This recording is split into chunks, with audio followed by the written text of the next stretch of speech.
Hello everyone, and welcome back to Buried Files.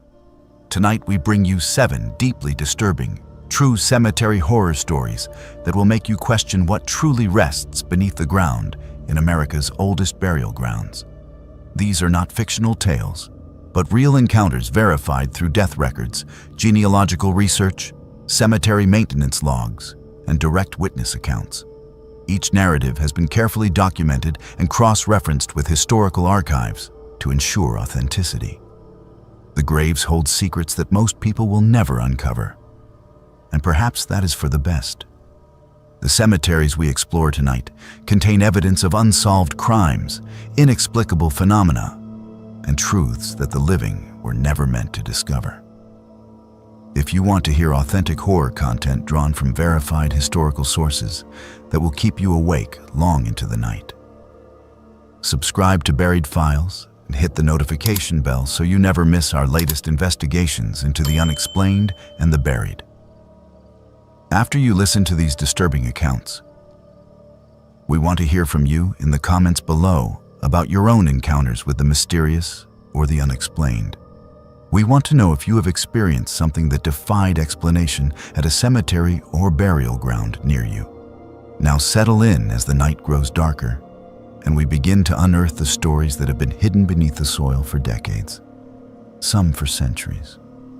Let us reveal what the graves have kept silent. The autumn air carried a chill that seemed to penetrate deeper than the temperature suggested. Hunter stood at the entrance of Meadowbrook Cemetery just before midnight, metal detector in hand, flashlight mounted on his shoulder. The device felt heavier than it had in his driveway, as though the weight of what he was about to do had transferred itself into his grip. He had promised his friend Sarah that he would find her grandmother's heirloom bracelet, lost somewhere in this sprawling cemetery over 30 years ago. It was a simple enough request, one that should have taken an evening and nothing more. Hunter did not know then that this night would unearth something far more valuable and far more terrible than any family keepsake. Meadowbrook Cemetery stretched across 40 acres of rolling terrain just outside the city limits. The oldest graves dated back to the 1800s, their headstones tilted at odd angles by decades of frost heave and soil settling. The newer sections, where Sarah's grandmother had been buried in 1993, were maintained with more precision. The grass was trimmed regularly, the walkways lined with concrete, and the graves arranged in neat rows that made navigation logical and methodical. Hunter had visited the cemetery twice before, both times during daylight hours to get his bearings and confirm the burial location. He had walked past the older sections, noticing how different they felt from the modern plots. There was something almost accusatory about those ancient markers, as though they were monuments to secrets kept and stories never told. Tonight, however, the place felt completely different. The darkness transformed it from a place of remembrance into something older and stranger, a landscape of shadows and silence where the living felt distinctly unwelcome. The trees cast shapes that seemed to move independently of the wind. The grass beneath Hunter's feet felt springy and unfamiliar, as though the earth itself was responding to his presence. He had brought provisions for a long night, a thermos of black coffee, extra batteries for his flashlight, a small camping lantern that he set up at his base location near the cemetery's administrative building. The lantern cast a warm circle of light that made the surrounding darkness feel even more absolute. Hunter activated his metal detector and began his systematic search. He had marked off a grid on his phone's GPS, calculating that the bracelet would likely be found within a 20-foot radius of Sarah's grandmother's grave. The metal detector was a quality model, the kind used by serious hobbyists and professionals, sensitive enough to detect even small metal objects buried several inches beneath the surface. The device required calibration to account for the natural mineralization of the soil. And Hunter had spent considerable time preparing before arriving at the cemetery. As he swept the device back and forth, the detector remained quiet. He moved methodically through his grid, checking his phone's grid map every few minutes to ensure he was not overlapping his search patterns. An hour passed, then 2. Still nothing but the ambient electrical hum of the detector and the occasional false positive from scattered metal debris too deep to retrieve. The night grew colder as he worked. Hunter had worn a heavy jacket, but the damp chill that seemed to rise from the earth penetrated the fabric. He took breaks every 30 minutes, returning to his lantern for coffee and to warm his hands. He could see his breath in the beam of his flashlight. He wondered if other people ever visited the cemetery at night. If there was something about this place that called to those seeking solitude or escape. He thought about the people buried beneath his feet. Hundreds of them. Some whose names he recognized from the headstones, most who were complete strangers. The anonymity of the dead was strangely comforting. They could not judge him for his trespassing. They could not care that he was here. It was nearly 2 in the morning when the detector produced a sound different from the others. This was not the low buzz of shallow metal or the irregular bleeding of electrical interference. This was a sustained, urgent wail that made Hunter's stomach tighten and his heart rate accelerate immediately. He had been searching for hours without success, and this sound, finally, promised something tangible. He marked the location on his GPS with precision, then carefully set down his detector and retrieved his shovel. The ground was soft here, unusually soft for late autumn. In fact, as Hunter drove his shovel deeper, he realized that the earth here seemed to have been disturbed relatively recently. The soil was darker than the surrounding patches, looser, lacking the compacted density of ground undisturbed for decades. The displaced earth seemed almost to mock the careful maintenance that the cemetery staff applied elsewhere. His shovel struck something solid, a resistance that was unmistakable. What Hunter found was not a bracelet. The first thing his light illuminated was bone. Not scattered fragments or weathered pieces, but a complete human skull, still bearing traces of matted hair and desiccated flesh that clung to the bone like ancient parchment.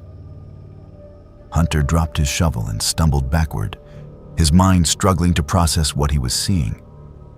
The oxygen seemed to drain from the night air. He stood for a full minute, simply breathing, controlling the urge to vomit that rose in his throat. Then, gathering his courage, he activated his phone's flashlight and looked more carefully. The skeleton was articulated, meaning the bones had remained in anatomical position, suggesting the body had decomposed in place over many years. The clothing, though deteriorated, suggested an era from the 1980s or early 1990s. But this was not Sarah's grandmother. Hunter knew this because he could see the grave marker 15 feet away, her name and dates clearly visible in the beam of his flashlight. This was a different burial altogether. This was clandestine. This was wrong in every possible way. Hunter called the police at 2:47 a.m., though he would not remember the exact time until much later when reviewing the case file. He reported the discovery with trembling voice and provided the cemetery location with precision, reading coordinates directly from his phone's GPS application. The dispatcher assured him that officers would arrive within 15 minutes and instructed him to remain at the scene and not disturb anything further. Hunter put down his phone and sat on the ground near his metal detector, keeping his distance from the shallow grave. He felt a profound sense of exposure, as though by uncovering the grave, he had exposed himself to something ancient and hostile. He sat there in silence for what felt like hours, watching the grave, half expecting something impossible to happen. The next 4 hours were among the longest of his life. Police arrived first. 2 officers in a patrol car who secured the scene with yellow tape and cordoned off a perimeter. Then came the forensic specialists in a white van, unloading equipment and cameras with methodical efficiency.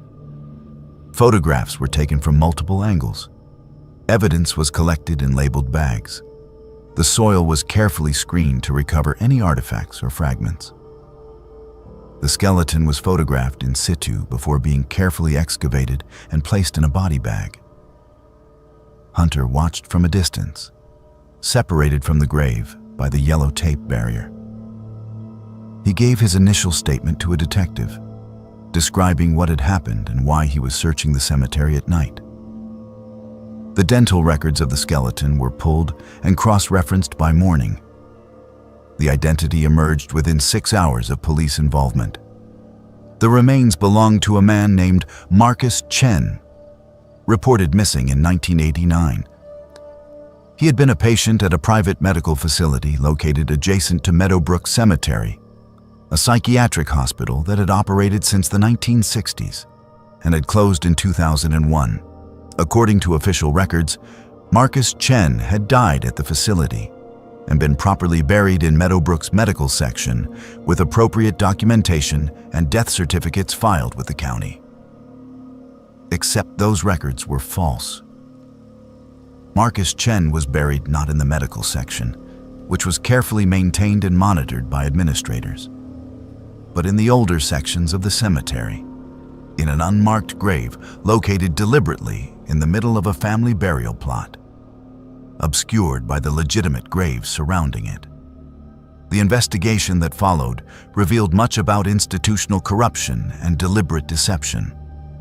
The groundskeeper at Meadowbrook during that period, a man named Joseph Hartwick, had maintained his position for 32 years, serving under 4 different cemetery directors.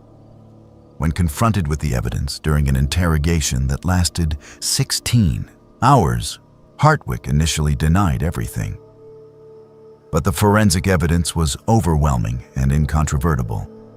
The shovel marks around Marcus Chen's grave matched shovels kept in the groundskeeper's shed, the patterns and dimensions identical under expert analysis. Soil samples from the grave matched the earth displaced by Hartwick's tools, the mineral composition and clay content providing definitive confirmation. Most damning of all, medical records from the psychiatric hospital revealed that Marcus Chen had been reported as alive by hospital staff for 3 months after his actual death. During those months, his family had received forged correspondence indicating their son was improving. They had even been sent a fabricated photograph of him attending an art therapy session. The truth was more sinister than anyone anticipated. Marcus Chen had been murdered at the hospital, his body disposed of rather than processed through official channels. The details of how and why remain officially classified, sealed by court order at the federal level. Joseph Hartwick had accessed the hospital morgue using his connections as the longtime groundskeeper, a position that gave him unusual privileges and access to the facility's operations. He had moved the body from the hospital morgue and buried it in Meadowbrook Cemetery in the middle of the night, using his master keys and knowledge of the grounds to avoid detection. For 3 decades, he had maintained that grave, raking over it carefully, replanting grass seed, ensuring nothing drew attention from the cemetery's visitors or administrators. The forged documentation and false reports from the hospital staff suggested a conspiracy larger than one man, involving multiple people within the institution's hierarchy. But Hartwick never named his accomplices. He died in prison in 2019 at 74 years old, taking whatever else he knew to his grave. His death felt like closure to some, but to investigators, it felt like the completion of a cover-up that had begun decades before. Hunter never did find Sarah's grandmother's bracelet. He stopped searching after Marcus Chen's remains were recovered, and the investigation began. The metal detector was put away in his garage, never to be used again. When Hunter thinks about that night, which he does frequently though he prefers not to discuss it, he wonders about the implications of what he discovered. If he had searched in a slightly different location, if he had chosen a different night, if Sarah had not asked him for help, would Marcus Chen still be unidentified? Would Joseph Hartwick have continued his work in secret for the remainder of his life? How many other unmarked graves might exist in Meadowbrook Cemetery and other cemeteries, hidden beneath the grass and carefully tended flower beds? The cemetery conducted a comprehensive internal audit following the discovery. They found 7 more graves that were undocumented in the official records, buried in the physical landscape but never officially marked or registered in the master plot maps. 5 of these graves contained remains that were eventually identified through DNA analysis and dental records comparison. 2 graves contained no remains at all, only empty soil, suggesting bodies had been removed at some point in the past for unknown reasons. The cemetery issued a formal public apology and implemented new security protocols, including surveillance cameras and mandatory background checks for all staff members. A memorial was erected for the victims discovered, though their names could not all be determined with certainty. The hospital was demolished in 2005, its records sealed, its history buried beneath concrete. Sarah eventually found her grandmother's bracelet 3 months later at an antique shop in the city center. A woman had donated it along with vintage jewelry. Sarah purchased it for $200, a fraction of its actual value. She never wore it. The bracelet now sits in a drawer in her bedroom, and she has never told Hunter that she found it. Meadowbrook Cemetery continues to operate today. Families still bury their loved ones there. Visitors still tend the graves and leave flowers. But something has changed in the atmosphere of the place. Hunter knows that beneath the carefully maintained lawns and respectful silence, anything is possible. Any truth, no matter how long buried, can be unearthed. Brooklyn had inherited more than just a family plot when her grandmother passed away. She had inherited an obligation, a ritual that had persisted through 3 generations. Every Saturday morning, without exception, Brooklyn would arrive at Grandview Memorial Cemetery with a bucket of water, pruning shears, and fresh flowers. The cemetery was her sanctuary in those early hours before the city awakened, a place where she could think and remember while caring for the small rectangular grave marked with her grandmother's name and the dates that defined her life. This responsibility had been passed to her without question, as though she had no choice in the matter, as though the care of the dead was simply part of her birthright as a woman in her family. Grandview Memorial was one of the oldest cemeteries in the state, established in 1847 on a rolling hillside overlooking the valley. The grounds had been meticulously maintained for over a century and a half, with mature oak trees providing shade to thousands of graves. The pathways were lined with granite markers and carefully trimmed shrubs. The cemetery had a hierarchy of sections, each designated by letter and number, indicating when plots had been purchased and the approximate era in which they would be used. Brooklyn had memorized the layout of Grandview years ago. She could navigate the grounds in darkness if necessary, could find her grandmother's grave without consulting a map. She had walked these grounds since childhood, attending funerals and remembrance ceremonies, learning the geography of death as though it were as familiar as her own home. For the first 3 years after her grandmother's death, Brooklyn maintained her Saturday routine without incident. She would arrive early, usually around 6 in the morning when the cemetery was nearly empty except for occasional groundskeepers preparing the day's maintenance. She would spend an hour tending to her grandmother's grave, removing dead flowers, pulling weeds, watering the grass, and sometimes simply sitting on the bench nearby, speaking to the carved name as though her grandmother could hear every word. This was her meditation, her way of maintaining connection to someone who had shaped her childhood and taught her the importance of honoring those who had come before. She felt no embarrassment in speaking to her grandmother. The cemetery was a place of solitude, and the dead deserved courtesy. On a Saturday in late April, Brooklyn noticed something unusual. She had completed her routine at her grandmother's grave and was walking back toward the main gates when she passed through a section of the cemetery she had never paid particular attention to before. This section, marked as Area 12 on the cemetery map, seemed different from the rest. The graves were arranged in perfectly uniform rows, each plot marked with a small concrete square flush with the ground. But there were no headstones, no names, no dates, no inscriptions of any kind. The section stretched across what Brooklyn estimated to be 2 acres, containing at least 40 graves, all of them completely unmarked. The concrete markers were the only indication that anyone was buried beneath the earth. Brooklyn stopped walking and stood in the middle of the section, turning slowly to take in the full scope of what she was seeing. The concrete squares were weathered, suggesting they had been in place for decades, but their surfaces were blank. Some showed cracks from age and freeze-thaw cycles. Moss grew on the shaded squares near the trees, but none bore any information that would indicate who lay beneath them. Brooklyn felt an immediate sense of wrongness, as though she had stumbled upon something that had been deliberately hidden from view. She counted the visible graves carefully, moving methodically through the section, marking her observations in her notebook.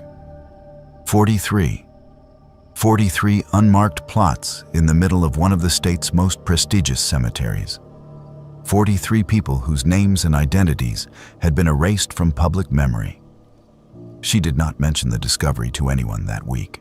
Instead, she spent her evenings researching, accessing the cemetery's public records online, searching for archived maps, looking through historical documents at the local library. She contacted the cemetery's administrative office and requested information about Area 12, but was given only vague explanations about record-keeping practices. When she returned to Grandview Memorial the following Saturday, Brooklyn brought a notebook and began systematically documenting the section. She photographed each grave, noting its position, the condition of the marker, and any distinguishing features that might prove relevant to her investigation. She spoke to the groundskeeper, an older man named Frank, who had worked at Grandview for nearly 40 years. Frank's reaction was immediate and concerning. When Brooklyn asked about Area 12 and the unmarked graves, his demeanor changed noticeably. His jaw tightened. His eyes shifted away from her gaze. He became evasive, suggesting she focus on her own family plot and not concern herself with other sections of the cemetery. His voice became quieter, as though he was afraid of being overheard, even though they stood alone among the graves. When she persisted, asking specific questions about who was buried there and why there were no markers, Frank became almost hostile. He told her in a low voice that some questions were not meant to be asked, that certain sections of the cemetery predated current record-keeping practices, and that she would be wise to forget she had ever seen Area 12. The intensity of his warning frightened her more than any answer he could provide. That conversation stayed with Brooklyn for months. The groundskeeper's reaction had confirmed her instinct that something was genuinely wrong, something deliberately concealed. She visited the local historical society and met with an archivist named Dr. Patricia Morrison, a woman in her 70s who had spent her entire career documenting cemetery history and genealogical records. Dr. Morrison had spent decades researching the darker aspects of cemetery management and institutional burial practices. When Brooklyn described what she had found, Dr. Morrison's expression grew serious and thoughtful. She disappeared into the archives and returned 30 minutes later carrying a large leather-bound ledger and several black and white photographs. The photographs showed Grandview Memorial from approximately the 1950s. In these images, Area 12 was clearly visible, and the graves were marked with actual headstones. The headstones bore names and dates.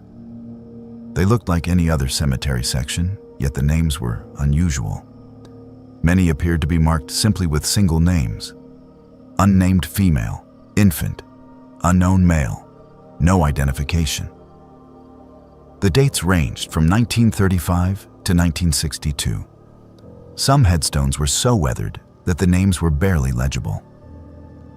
Dr. Morrison explained that she had discovered documentation indicating this section had been significantly altered in the early 1970s. During the mid-20th century, Grandview Memorial had received significant numbers of bodies from psychiatric institutions, county hospitals, and poor houses.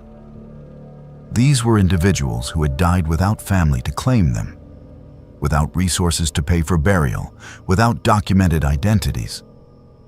The cemetery had buried them in Area 12, marking each grave with a headstone bearing whatever minimal information was available. However, sometime in the early 1970s, the decision had been made to remove all headstones and replace them with simple concrete markers.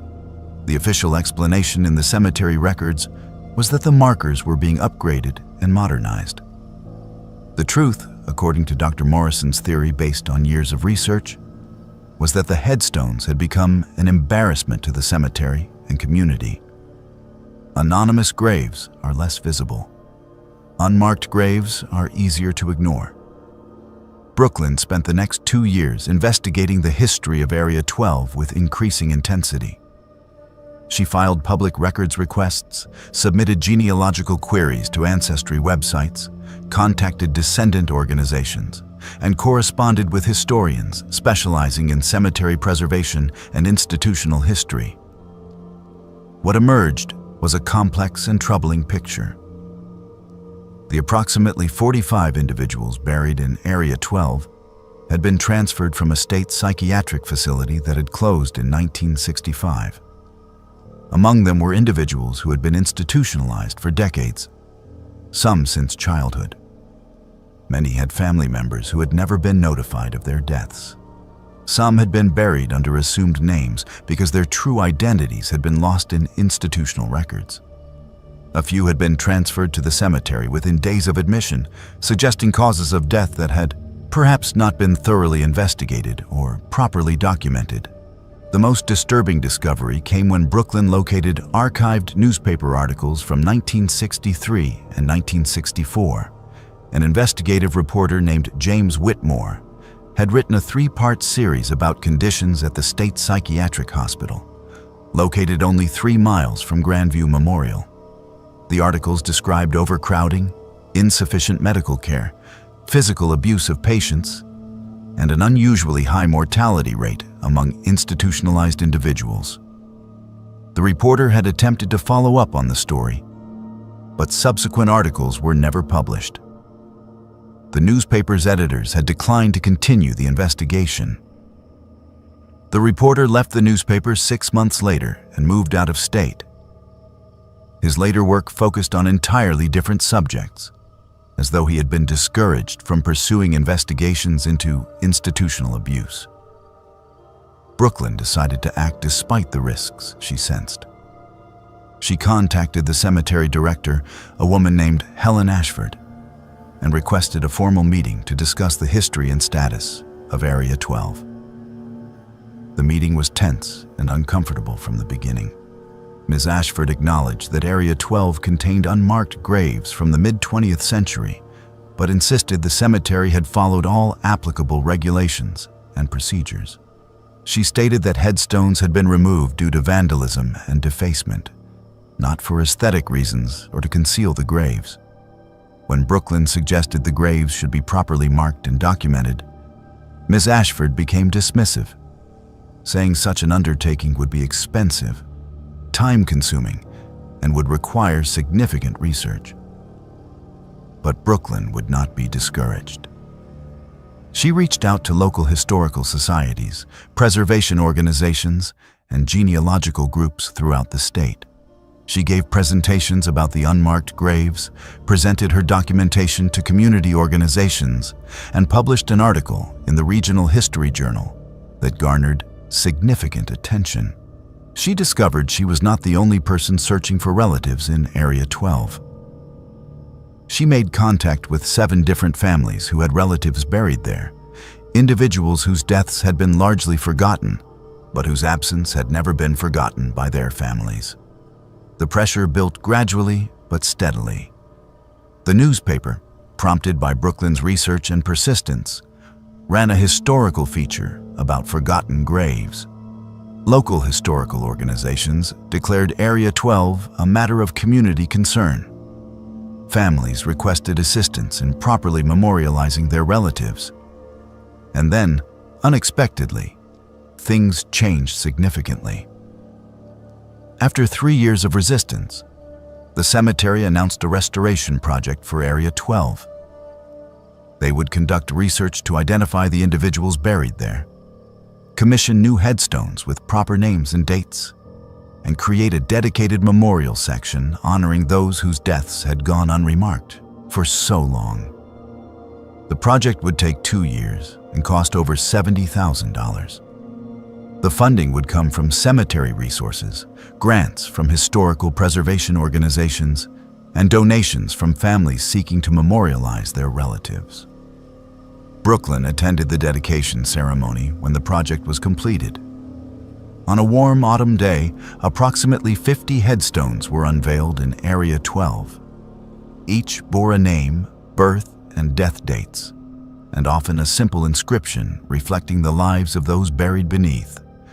The ceremony included remarks from family members who had traveled significant distances, prayers from a local minister, and acknowledgement of the oversight and neglect these individuals had endured. Brooklyn stood among the crowd and felt the profound weight of what she had accomplished through her persistence. Several times during her work on the project, Brooklyn had visited Area 12 at night. She had sat among the graves, reading the names of those who had been forgotten, listening to the silence of the cemetery at midnight. She had felt a presence, a collective acknowledgement emanating from beneath the earth. Years later, when Brooklyn visited Grandview Memorial on her Saturday mornings, she would walk through Area 12 and read the names aloud. She would place flowers at several graves. The dead, she had learned, should never be forgotten. Some graves demand more than respect. Some graves demand that the truth of what was buried beneath them finally be told. Jonathan had spent his entire adult life avoiding cemeteries with deliberate precision. He had witnessed enough death in his childhood through his grandmother's illness to develop a visceral aversion to graveyards and the places where the dead were interred. His strategy had always been simple: take longer routes to his destinations, drive around cemetery properties, and under no circumstances cut through burial grounds, regardless of how convenient the shortcut might be. This avoidance had persisted for 34 years without incident or temptation of any kind. On a Tuesday evening in October, his resolve would be tested by nothing more than convenience and poor planning on an otherwise ordinary day. It was dusk when Jonathan realized he had taken a wrong turn leaving work. The sun hung low in the western sky, painting the clouds in shades of orange and purple that would have been beautiful under different circumstances. He was due to pick up his daughter from soccer practice in 12 minutes, and the indirect route through residential streets would add at least 8 minutes to his drive time. He could cut through Hillside Cemetery, a sprawling burial ground that occupied approximately 30 acres of land between his workplace and his daughter's school. The cemetery had always existed on the edge of his perception, a place he acknowledged but never visited or truly looked at. Now, pressed for time, he found himself reconsidering his long-established avoidance. Jonathan pulled into the cemetery's main entrance, following the narrow asphalt road that curved between the grave markers. He told himself he would drive straight through, avoiding any moment of hesitation or discomfort. The road forked ahead, and he took what appeared to be the more direct path, winding between sections marked with small plaques indicating the family names interred there. He passed administrative buildings and a small chapel from the 1920s, its stone facade weathered by decades of rain and frost. The trees here were old, their branches creating a canopy that filtered the fading daylight into a soft, diffused glow that seemed to slow time itself. Jonathan checked his clock carefully. He had made good time. His daughter would barely notice he was cutting it close, and he would avoid the guilt that came from making her wait outside in the cold. He pressed the accelerator slightly, eager to exit the cemetery and complete the normal remainder of his evening routine. It was then that he heard it. A sound that made him immediately take his foot off the accelerator and brake carefully to a stop. The sound seemed impossible, but it was unmistakable. It was laughter. Not the laughter of an adult, but distinctly the laughter of a child. Playful laughter, the kind of sound a young child makes when engaged in a game or experiencing genuine joy. The laughter seemed to echo across the cemetery grounds, carrying through the quiet evening air with ethereal, impossible clarity that made Jonathan's skin prickle with inexplicable dread. Jonathan rolled down his window and listened more carefully, hoping to determine the source of the sound. The laughter continued, playful and innocent, but utterly impossible given that he was alone in a cemetery at dusk, surrounded only by graves and monuments. Jonathan pressed the accelerator again, telling himself that the sound must be from a neighboring area, perhaps children playing in a nearby park or residential neighborhood adjacent to the cemetery grounds. The sound of his car engine and tires on asphalt should have drowned out any external noise. Yet the laughter remained audible, persistent and clear. It seemed to follow the direction of his vehicle, always close by, always at the edge of his perception, but never quite locatable or identifiable. Something about the laughter felt deliberate, as though it was waiting for him specifically. He followed the winding road deeper into the cemetery, away from the main entrance. The rational part of his mind understood that he had become disoriented, that he was no longer moving toward the exit, but rather moving deeper into the cemetery's interior. Yet something compelled him to continue following the sound. The laughter had become almost hypnotic, a siren call that his conscious mind resisted, but his body obeyed without question. The light was fading rapidly now. The sun had dropped below the horizon, and the sky had transformed from purple to deep blue to near black, as though darkness was descending faster than the normal progression of evening. He turned on his headlights. The cemetery was different now in ways he could not articulate. The grave markers seemed to multiply in the darkness, white stones catching the beams of his headlights like watchful eyes observing his movement through their space. The trees had become twisted silhouettes, their branches reaching toward him in accusatory gestures that seemed almost animated. The laughter continued, no longer echoing but present, immediate, surrounding him from multiple directions simultaneously, as though the entire cemetery had learned to speak in the voice of a child. Jonathan realized with a jolt of fear that he had stopped his car without fully being aware of having done so. He sat in the darkness of his vehicle, listening intently. The laughter had changed somehow in character and texture. It was still playful, still innocent, but there was now an undertone of something else beneath the surface. Persistence, insistence.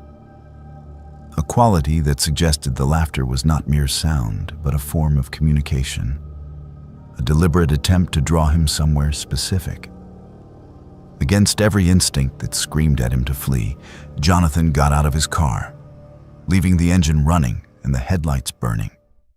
The cemetery air was cold, much colder than it had been just minutes before, as though temperature itself responded to the presence of the laughter.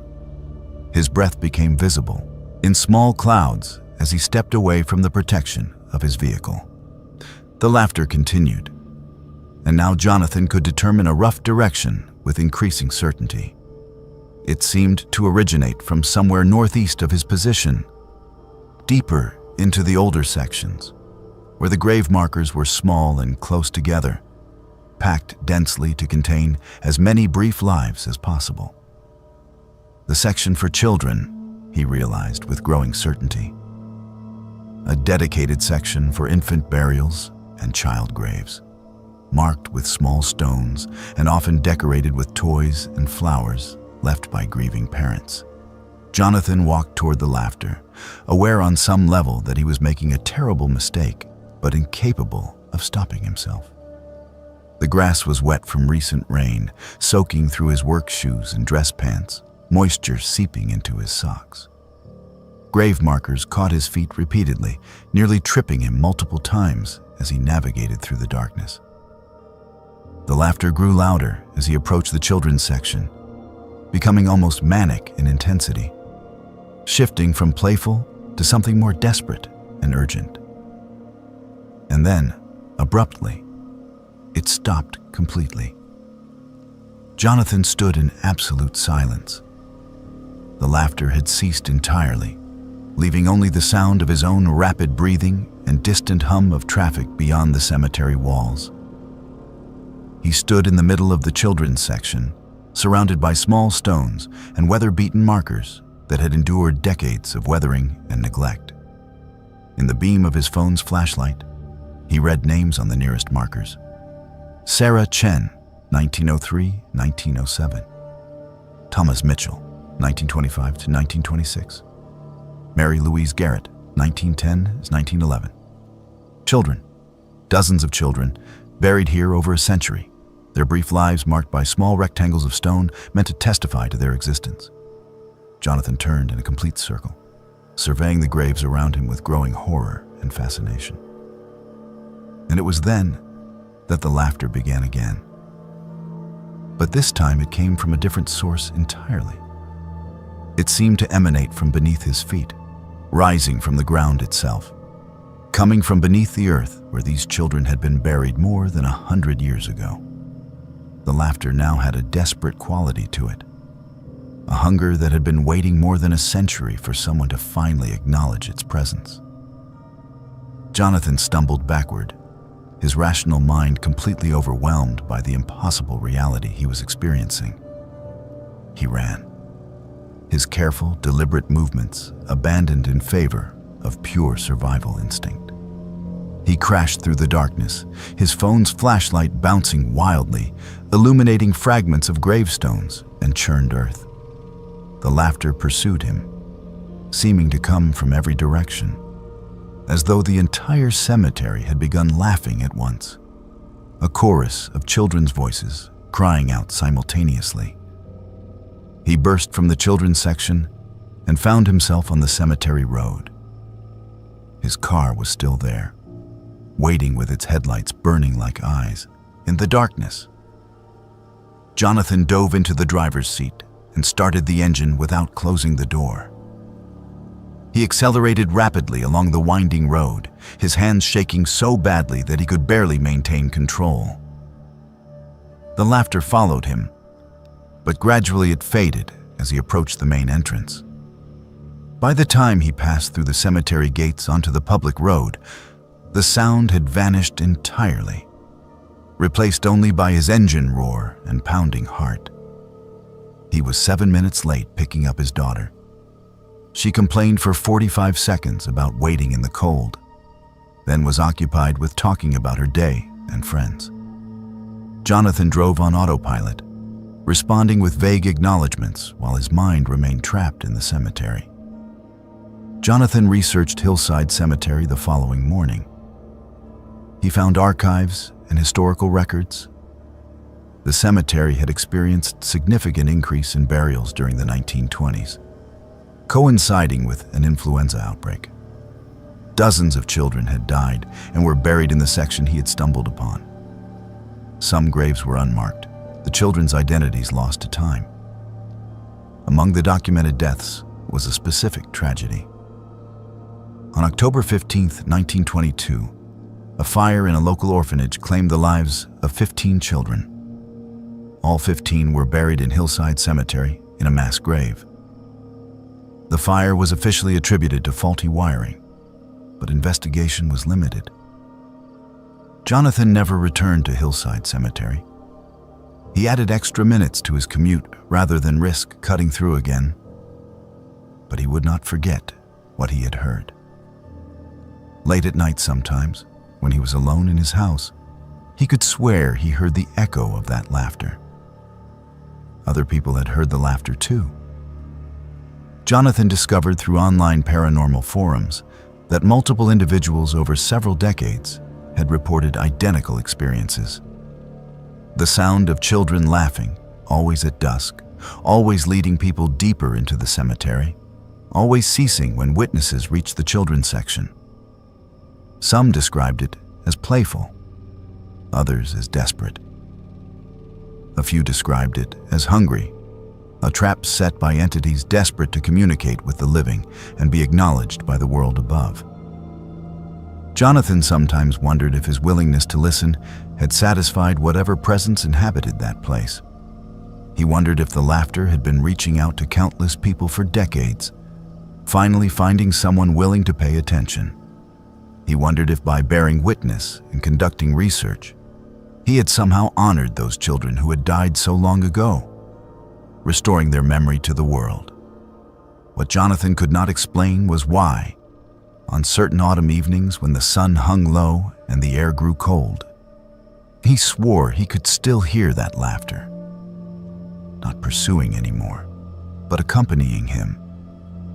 A ghostly reminder that some places hold memories that refuse to be forgotten, and that sometimes the dead cry out in the only way they can, waiting for someone living to finally acknowledge that they had lived, had mattered, and had deserved to live longer than they did.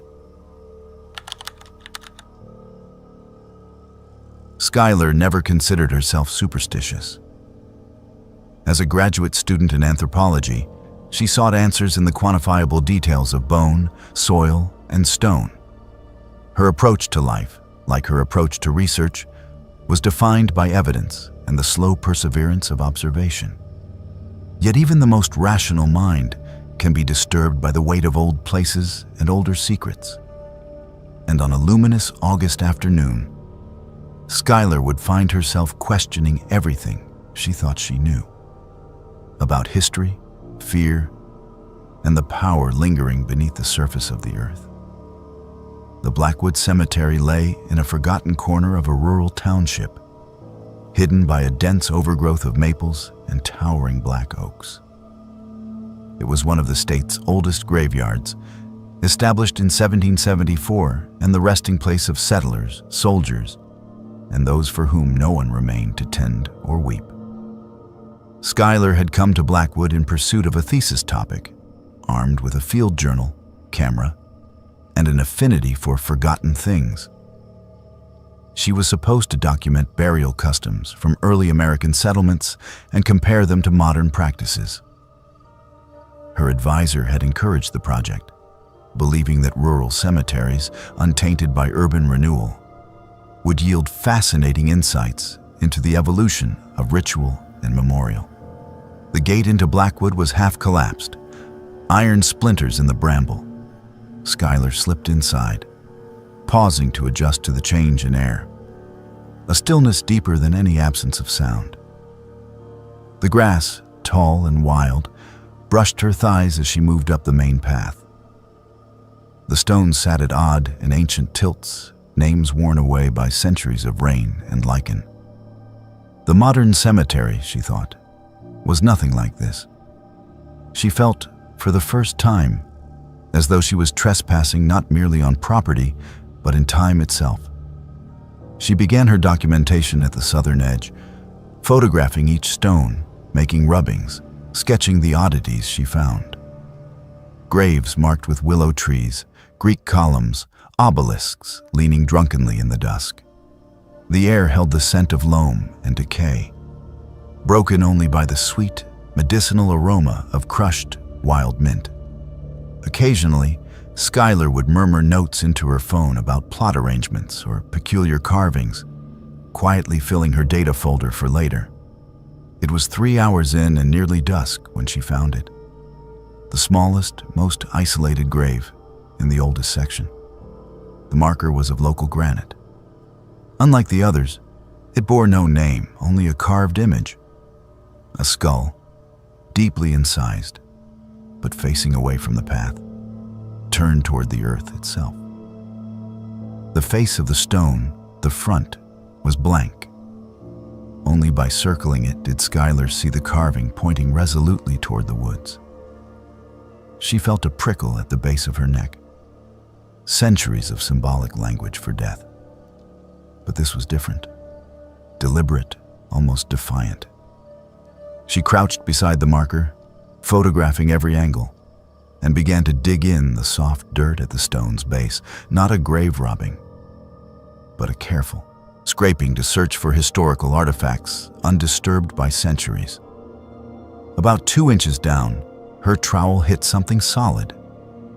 She uncovered, embedded directly beneath the skull, a piece of pottery bearing the outline of a bird and a handful of hairpins, twisted and blackened, but still strong with the memory of their owner.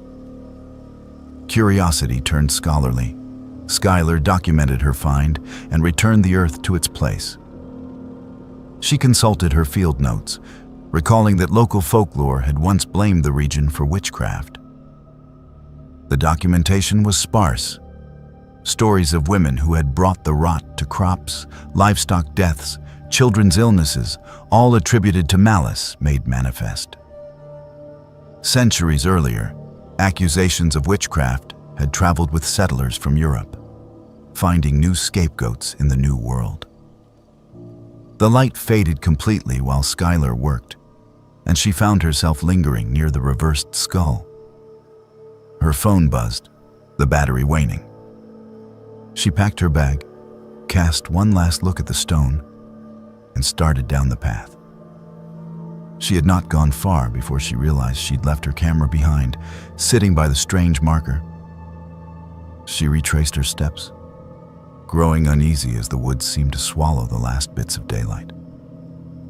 At the grave, the silence pressed in on her from all sides. As Skylar reached for her camera, a shift in the air made her freeze. From a distance behind her, she heard the unmistakable crack of a twig, a small sound, but amplified by her isolation. She turned, scanning the darkness. Her light illuminated only a riot of branches and the suggestion of another old stone, its inscription obliterated by moss. The moment stretched, the air thick with ancient expectation. Skylar forced herself to breathe.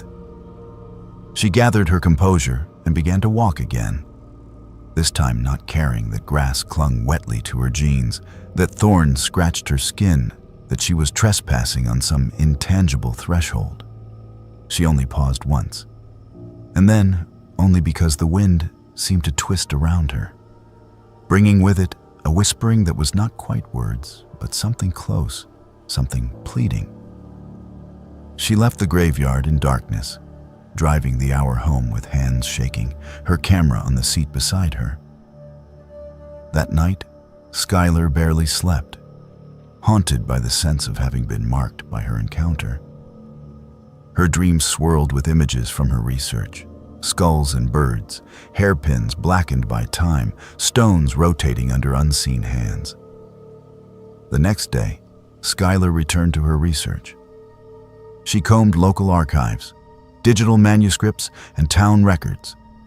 She located a single newspaper article from 1822 describing the death of a woman called Adeline, buried with face to the earth in accordance with the superstition of those who called her witch.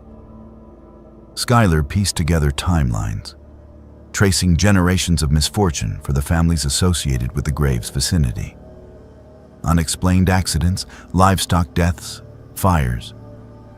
Townsfolk whispered about the Witch of Blackwood, whose grave must never face the dawn lest she return.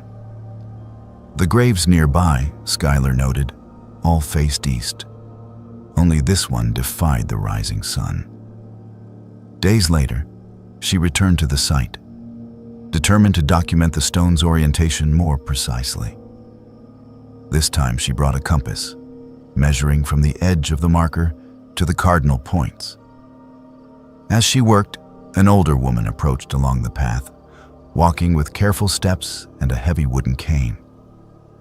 "You are documenting old Adeline's grave," the woman observed.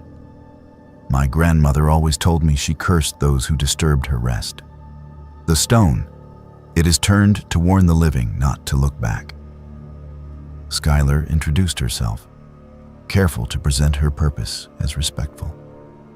The woman, Mrs. Carlyle, nodded and told Schuyler stories passed down through her family. Dreams about Adeline's face, storms following the disturbance of the grave. The way children, when dared, found themselves ill for days after touching the marker. Schuyler asked if the stories were believed. Mrs. Carlyle shrugged. "Belief is a strange thing. When storms killed our crops last year, some blamed Adeline again. But the world has changed. We pay our debts in memory now, not fear. It is enough to keep her grave turned." She handed Schuyler a small cloth bundle. Inside, 3 white feathers, a symbol of protection in old folk ways. That night, Schuyler entered her notes and spent hours reviewing her photographs. The image of the skull, carved to face west and down, unsettled her in ways she could not explain to anyone outside her field. The intent was not to keep the dead from returning, but to force her to look only inward, never again to see the world. A form of punishment and, perhaps, a weapon. The anthropologist in Schuyler documented, the human wondered.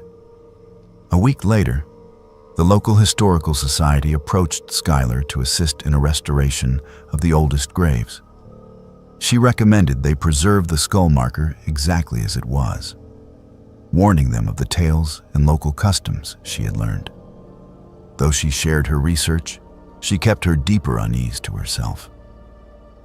In the days that followed, those involved in the project reported mishaps, minor car accidents, tools vanishing, animals found dead in the road near the cemetery gate.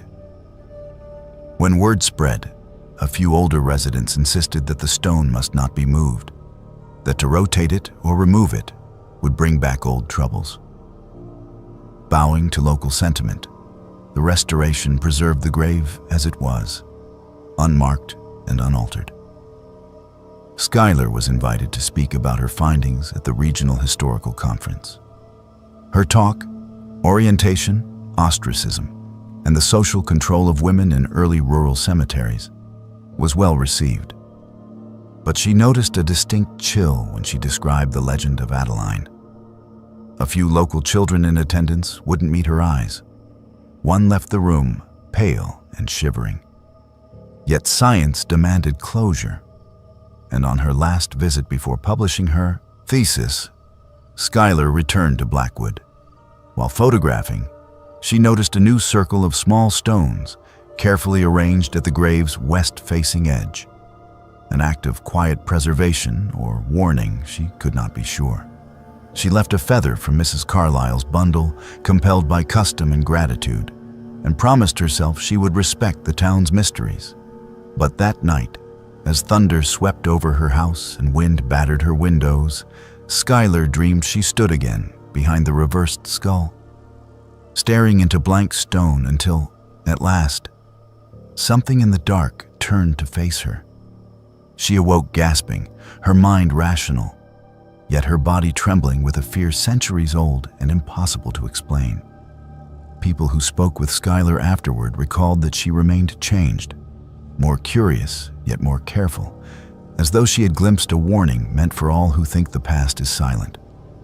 In the library archives, her field notes are preserved, alongside a single grayscale image of a skull that does not look at the living, but listens eternally to the restless earth. Aaron always felt drawn to places where records did not quite add up. As a genealogist and amateur historian, he considered discrepancies a personal challenge, a puzzle begging to be solved. His interest in cemeteries was not rooted in morbidity, but in the untold stories, the names half remembered, the dates that vanished in official archives. Most of his research focused on missing persons or family lines interrupted by incomprehensible tragedy. So when a local historical society flagged a set of death records at Riverside Cemetery with identical causes spanning a 5-year window, Aaron's curiosity became a calling. Riverside Cemetery lay on the outskirts of a worn New England town, bordered by an old iron fence and accessible via a narrow, cracked lane. Its main entrance boasted a chipped arch of stone, the year 1855 still visible in the keystone. Aaron's first visit was on a sodden afternoon in autumn. He carried his notebook, field recorder, and a battered briefcase with a copy of the cemetery's partial map, hastily photocopied from yellowed archives the night before. The investigation began with numbers. From 1960 to 1965, death records from Riverside listed 23 individuals from the same neighborhood as having died from sudden illness. Their ages ranged from 7 months to 81 years. All were buried in a cluster near the cemetery's northeast quadrant, the oldest part of the grounds. The official record stopped there. No autopsy notes, no explanatory letters for the relatives. To Aaron, sudden illness was not an explanation, but an omission. He started by reading every grave marker, matching names and dates with public records in a slow, deliberate process.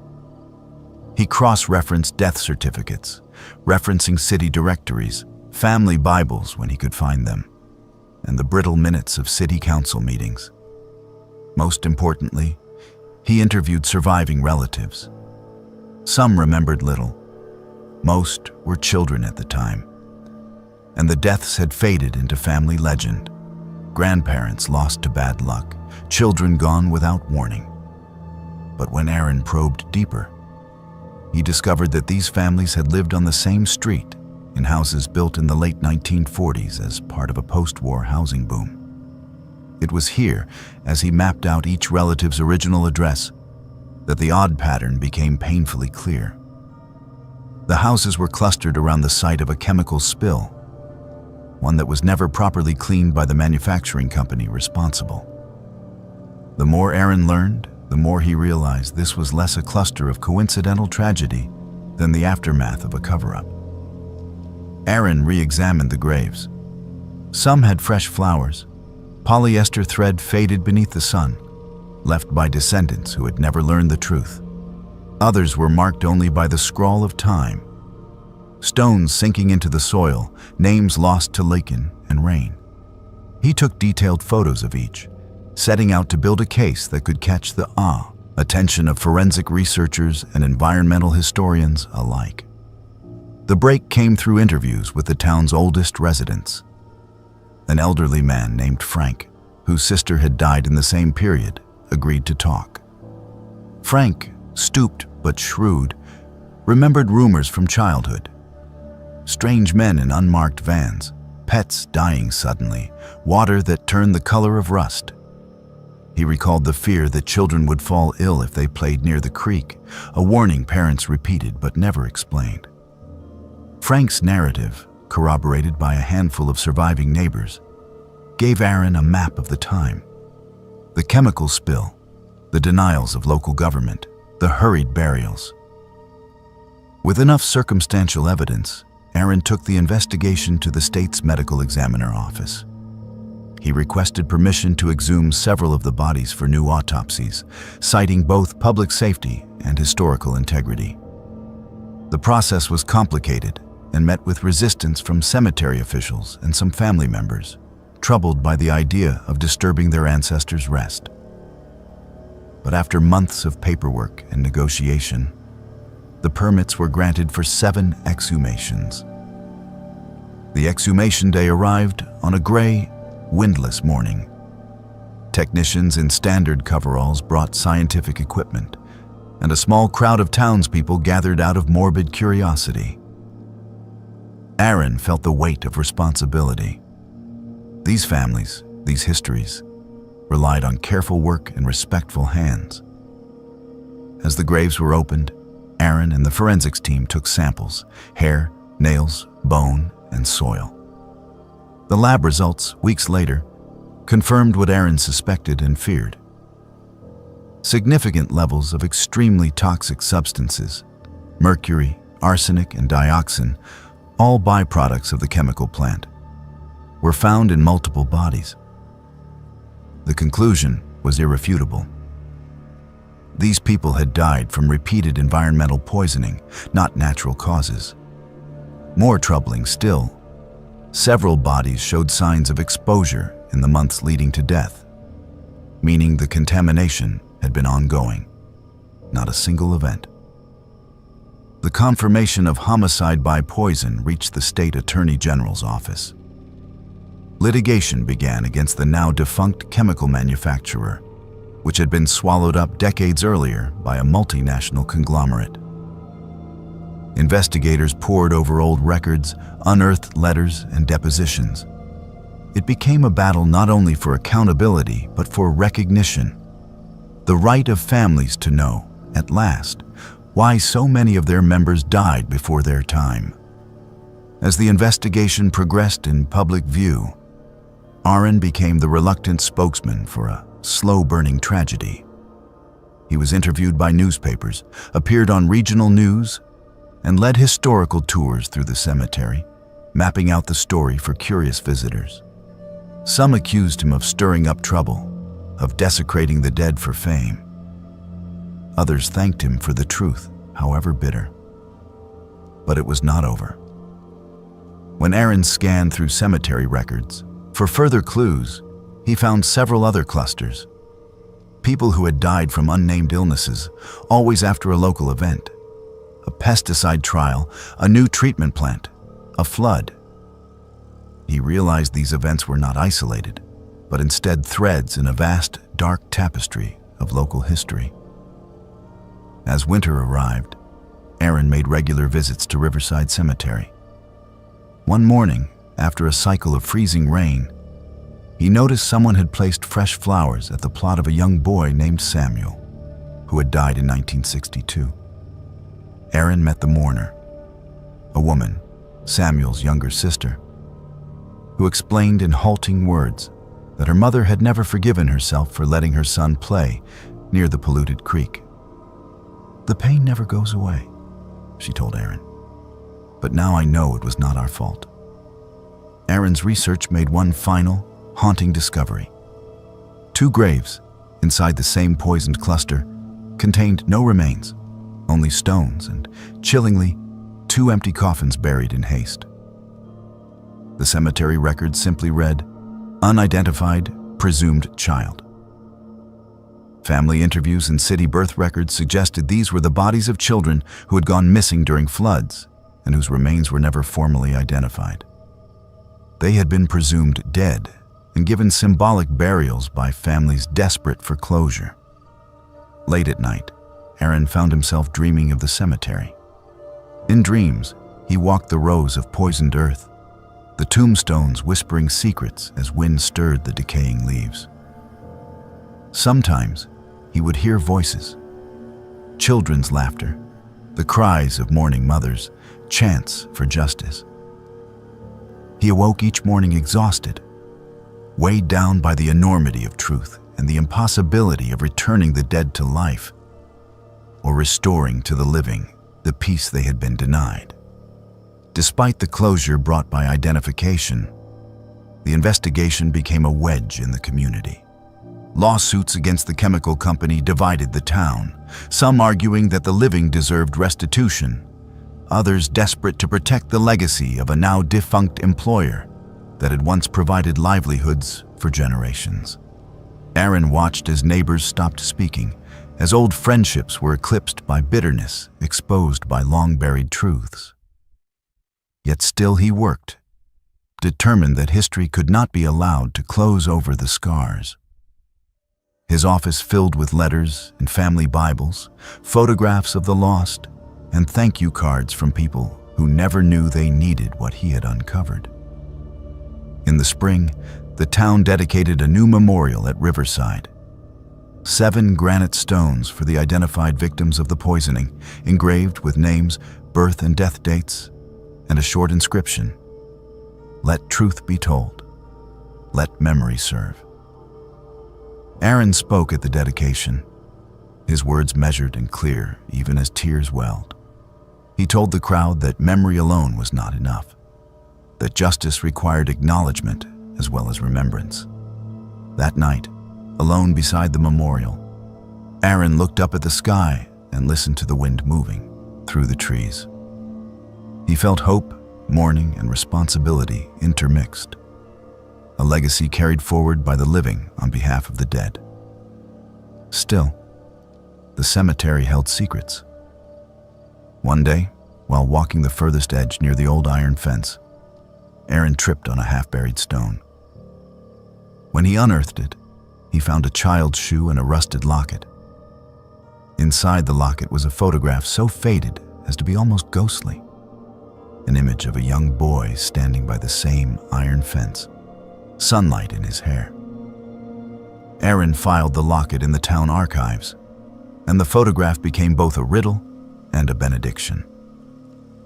Who the boy was, and whether he was claimed or lost, could not yet be known. But Aaron understood that his search was not for closure, but continuation. That cemeteries are not merely final chapters, but open books, the stories within always waiting for someone willing to listen. Hazel considered solitude part of the job description. Night groundskeeper at Crescent Hill Cemetery did not appeal to most people, much less to anyone with a taste for comfort or routine. But Hazel had grown accustomed to, perhaps even dependent on, the rhythm of silence broken only by the crunch of her boots on gravel and the shiver of wind through ancient maples. The world beyond her jurisdiction faded at night. All that existed was the patterned geometry of headstones stretching across the hill and the ceaseless ticking of her watch. Some might say Hazel was running from her past. She would have said she preferred the company of the dead to the unpredictable living. The cemetery's office was a squat brick building set just inside the main gate, glowing yellow from within while the rest of the world slept. Crescent Hill itself sprawled for nearly 40 acres atop an ancient slope, visible from much of the old city below. Its stones ranged from simple nameless slabs, sunken and lichen-riddled, to elaborate marble obelisks engraved with ornate Victorian script. Hazel's desk bore registers, handwritten and digital, mapping every plot, every interred body, every unexplained disturbance. Hazel took her job seriously. Nightly patrols, logging weather and incidents, changing bulbs in the motion lights, clearing any fallen branches from the graveled lanes. Like many cemeteries with a past, Crescent Hill was no stranger to trespassers. During her first weeks on the job, teenagers had attempted midnight dares among the tombs, local ghost hunters had peppered the main office porch with questions, and would-be vandals had left cryptic symbols on the southern wall. But by her third year, her presence was enough to ward off nearly anyone seeking ordinary trouble. Then, the footsteps began. The first night Hazel heard them was a Tuesday in late November. The air was sharp and crystalline, stars visible above the cemetery in an unbroken sweep. She sat at her desk, sipping black coffee, updating the incident log. When the office's aging intercom crackled, the motion detector had triggered at the main entrance. Checking the camera feed, Hazel saw nothing but moonlit frost on the gate and silent, empty drive. She reset the alert. It sounded again at 2:47 a.m. exactly. This time, she switched live to the gate's CCTV camera and watched, breath held, as a lone figure moved through the entrance. Tall, wrapped in a long coat, the visitor gave no glance to the office or the camera, but seemed to know the path intimately, never hesitating or stumbling as he crossed the main thoroughfare toward the oldest part of the graveyard. Hazel watched for a minute, then two, paralyzed by the incongruity of the scene. Her instincts warred. Protocol demanded intervention, but something deeper advised caution. She called out, "Hello?" over the speaker, her voice flat in the grainy darkness. No response from the man, if man it was, whose face never showed in the camera's limited field. By the time Hazel reached the main drive with her flashlight, the cemetery was silent, the frost still unbroken. This pattern repeated itself over the coming weeks. Every night at precisely 2:47 a.m., the motion detector triggered, always at the main gate. Always the same figure, always the same route toward the northwest quadrant. Hazel documented each occurrence, the time, the weather conditions, the path taken. She grew increasingly unsettled by the methodical perfection. No footprints marked the frost after the figure passed. No doorways were left open for her to lock. She tried walking the route at 2:40, standing watch among the graves, but the visitor never appeared when she waited outside. Always, the camera showed the passage. Never when she was once more at her desk, watching from behind glass. Hazel tried to rationalize. A trick of the cold, the mind playing games with routine. A regular trespasser with knowledge of the cameras. She scanned through months of old footage, but the 2:47 mark yielded nothing until that November when the figure appeared. The city police were sympathetic but uninvested. They suggested local kids with elaborate pranks, or maybe a homeless wanderer with a taste for ritual. Hazel did not believe in ghosts, but she believed in patterns, and she knew the living, not the dead, were ultimately the more dangerous. She attempted to break the cycle. For 3 nights, Hazel unplugged the main gate camera. Each time, the office lights flickered at 2:47, a strange power surge in an otherwise robust circuit.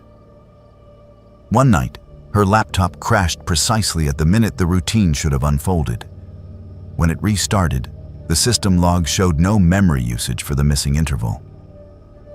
Desperate for answers, Hazel delved into cemetery records, poring over plot maps and incident reports dating back to 1924. She discovered something chilling. The grave toward which the visitor always headed belonged to a man named Charles Addison, interred December 21st, 1989. The file contained a faded newspaper clipping, a story of a fatal car accident at 2:47 a.m. The driver had never been recovered. Only personal effects and partial remains had been found, enough for a symbolic burial. The record noted, "Body not recovered. Grave established at family's request." Hazel found photographs of the funeral, a grieving wife in a black veil, a young son clutching a white rose, a casket lowered into frost-bound earth. Hazel's rational mind constructed explanations. Perhaps a relative performed nightly visits in memory. But the city's birth and death registries revealed no living descendants, and the cemetery's mailing list, used for annual notifications, marked Charles Addison's family as relocated, contact unknown. That week, Hazel began to notice changes in the air. At 2:47, the world felt altered. Sound thinned, the temperature dipped, the shadows grew sharper. The lights in the office dimmed imperceptibly, and the hands of her watch seemed to tremble. Her cat, a stray she'd taken in during her first winter, hid every night at the stroke of that minute, refusing to emerge until nearly 3. Determined to test her perceptions, Hazel set up an old tape recorder by Addison's grave, hoping to capture what? Voices, footsteps, the whisper of something unaccounted for. Each night, the recorder picked up only wind and, once, a faint humming, like a song remembered in pieces. She left small offerings, a pebble, a flower, a note with the words, "Who are you?" But nothing ever changed at the gravesite. The frost was never broken, the ground never stirred. Yet, Hazel could not shake the sense that this routine was not about her or even about Addison's grave, but about the hour itself. What did 2:47 a.m. mean? Was it the moment of death, the return of a loop, the folding back of time upon itself? She began to mark each passing night with detailed notes. Wind still in the elms, cat under desk, light stutters, odor of rain, though it has not rained in days, feeling of pressure behind the eyes. In January, the incidents escalated. On the 13th, Hazel returned from her rounds to find the office cold as a tomb. Her coffee had spilled, though she'd left it undisturbed, and the chair was pushed back from the desk at an odd angle. Her logbook, habitually left open, was closed, a single fingerprint pressed into the dust nearby. Long, thin, as though made by a hand from another era. On the 16th, Hazel followed the route she'd mapped on her patrol. But at the north fence, she found the gate open for the first time. The air beyond was thick with fog. She stepped through, heart racing, scanning for footprints. Her flashlight danced over the high grass, glinting off a silver locket half buried under a stone. Hazel pocketed it, intending to catalog the artifact. But chills coursed her spine when, back at the office, she discovered initials engraved on the back. C.A. Charles Addison. That night, she carried the locket to the grave and set it on the headstone just before 2:47. The air pulsed. She felt it in her bones, a vibration too deep for sound. The frost swirled and settled, a new layer of ice forming as though in answer to her offering. When the clock marked the fateful minute, Hazel stood silent amid the tombs, her breath hanging like ghost words in the air. Suddenly, she saw him. Not through the camera, not on a screen, but in the world. A tall figure in the long coat, stepping soundlessly between the stones. The visitor paused at Addison's grave, not turning. Yet Hazel felt his awareness reach her, an almost mutual acknowledgement. The cold deepened around her. The world seemed to narrow to that plot, that minute. Hazel's legs went weak, but she stood, head bowed, refusing to flee.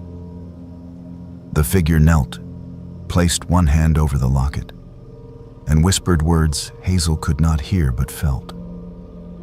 Gratitude, grief, relief.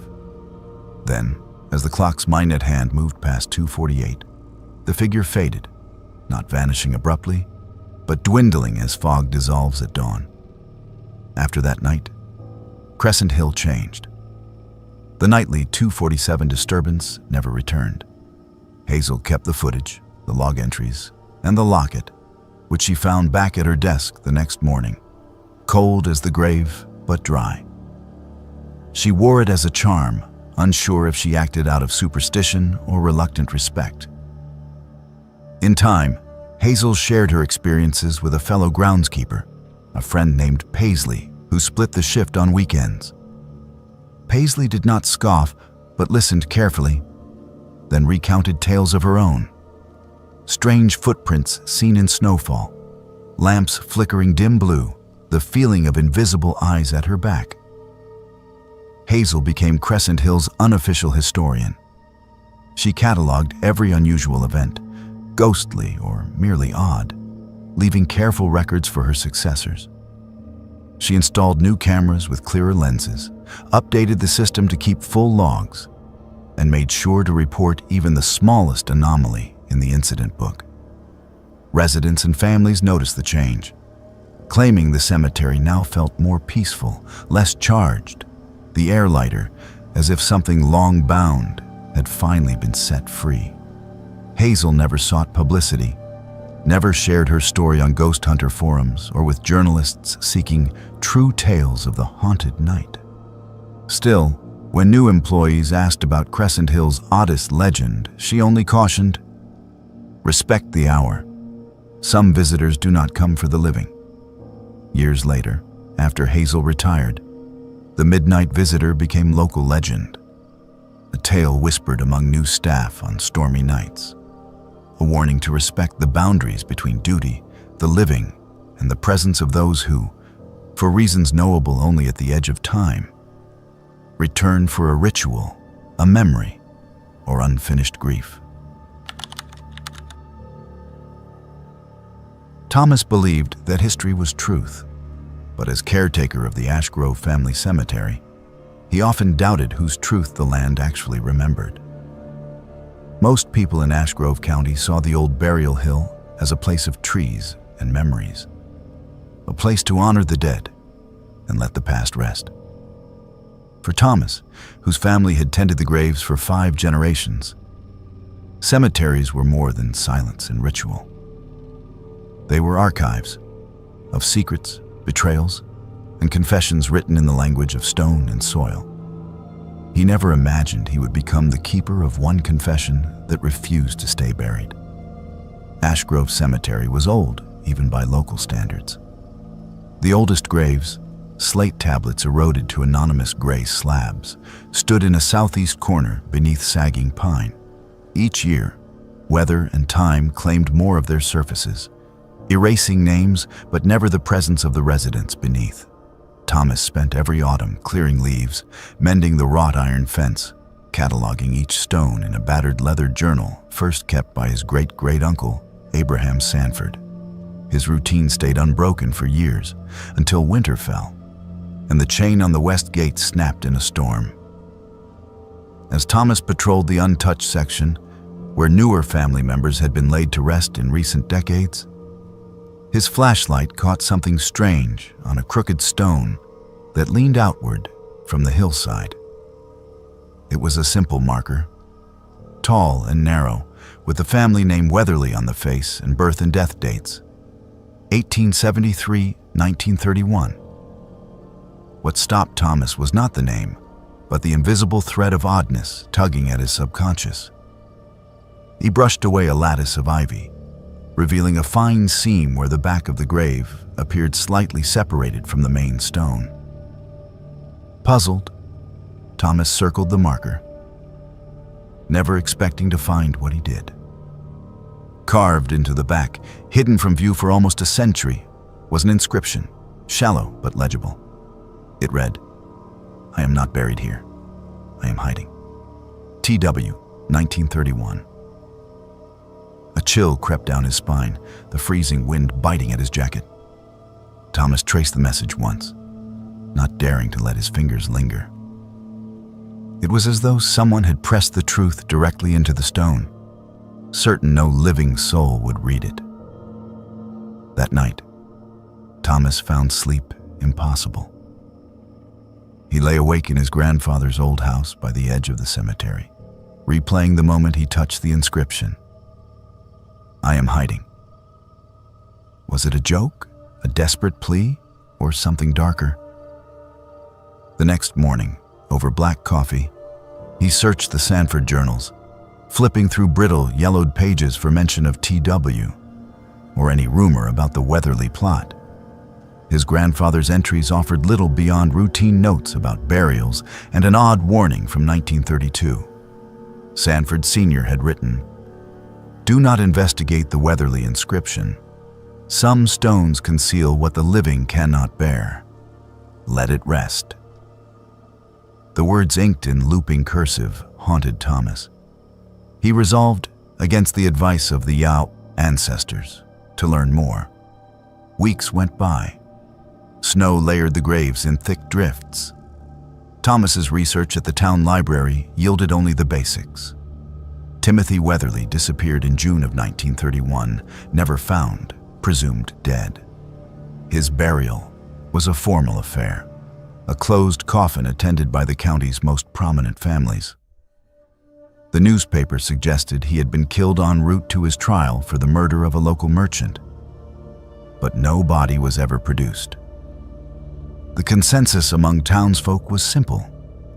Timothy had skipped town, vanishing rather than facing justice. Yet, Thomas's academic instincts pressed for evidence. Why would a stone be left with such a message? Inward, secret, for no audience other than the earth. He questioned town elders, collecting half-truths and rumors. Some claimed the Weatherly family buried stones to confound spirits, a superstition from Old England. Others whispered that Timothy's body was hidden nearby, never recovered. More than one elder insisted on the family's guilt, citing strange happenings in the cemetery at night. Whispers, the sound of digging, a figure seen wandering near the Weatherly plot in the winter fog. The deeper Thomas dug, the more he noticed how the air near the markers seemed unnaturally cold. Animals avoided the area. Grass grew in patchy tufts, and strange, formless indentations sometimes appeared in the snow, as if something pressed upward from below in the dead of night. Thomas began a routine patrol, circling the Weatherly plot every night, sometimes in mist, sometimes beneath a sky thick with stars. Each time, he felt watched by the dead, or perhaps by some remnant of the confession stone's restless spirit. Historians in the county court let Thomas review sealed property records from 1931. There he found astonishing detail, unread by most. Timothy Weatherly had not only been a suspect in the merchant's murder, but also a whistleblower who had threatened to reveal a smuggling ring run by leading figures in the county. His disappearance predated the bodies of two other men found upriver, both rumored to have died running their mouths. The Weatherly letter, reportedly penned from jail, was never released, sealed in evidence.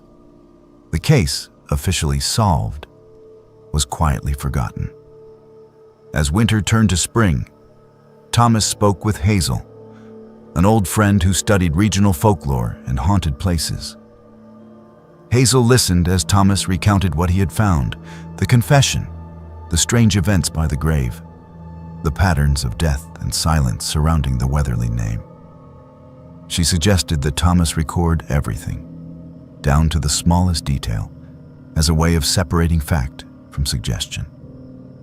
Together, the two began recording sounds near the plot, especially at night. The first week, all was still. Wind, branches creaking, snow melting. The second week, they captured faint tapping, distant footsteps, and once, the distinct sound of low, male laughter. Hazel grew uneasy, reluctant to continue after her recorder picked up her own name, spoken softly in the dark, though no one else was present. Tension in Thomas's life mounted. In town, people grew wary of his questions.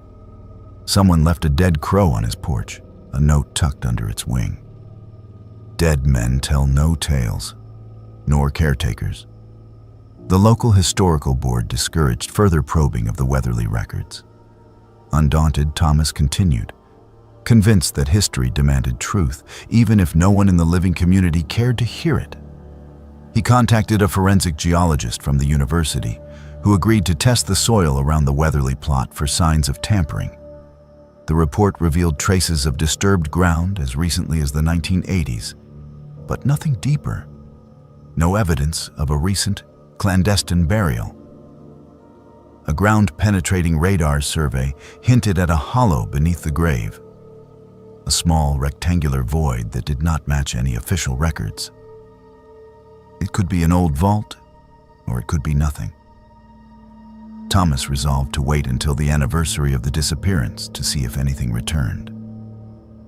On the 89th anniversary of Timothy's vanishing, Thomas held vigil at the Weatherly Stone, surrounded by flickering lanterns, the night air thick with coming rain.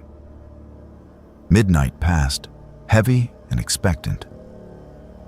At 2:00 a.m., Thomas heard the unmistakable crunch of footsteps on gravel.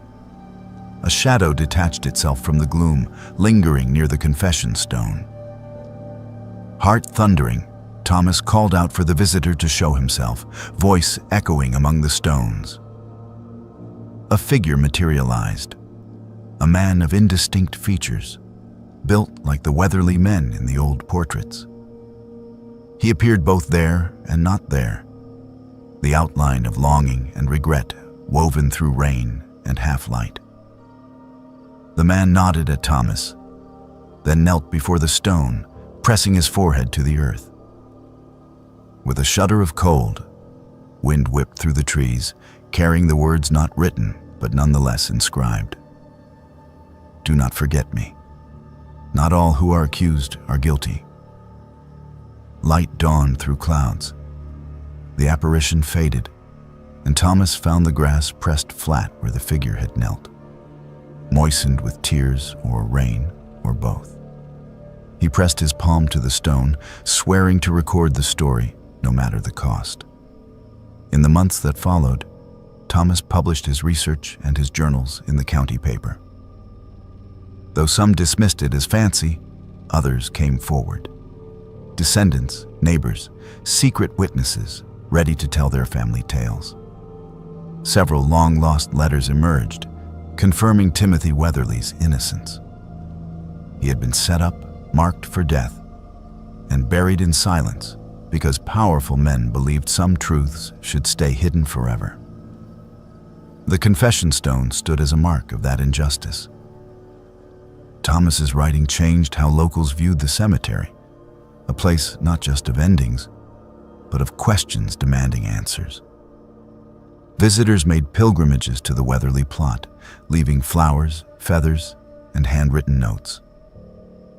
A teacher brought his class to learn that sometimes history must be brave enough to speak for the voiceless.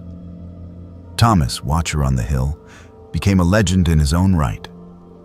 Some said he talked to the ghosts, others that he had inherited old curses. He aged, but never lost the habit of patrolling by lantern, keeping vigil for the restless or the wrongly accused.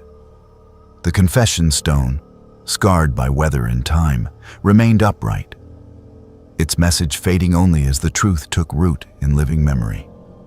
Near the stone, each spring, wild violets blossomed where no hand had planted them, their petals a secret signal between the living and the hidden. Thomas believed it was Timothy's way of saying thank you, a final confession of hope beneath the weight of rooted earth. And so the Ash Grove Cemetery endured, carrying its stories forward so that no grave, no secret, and no wronged name would ever be buried in silence again.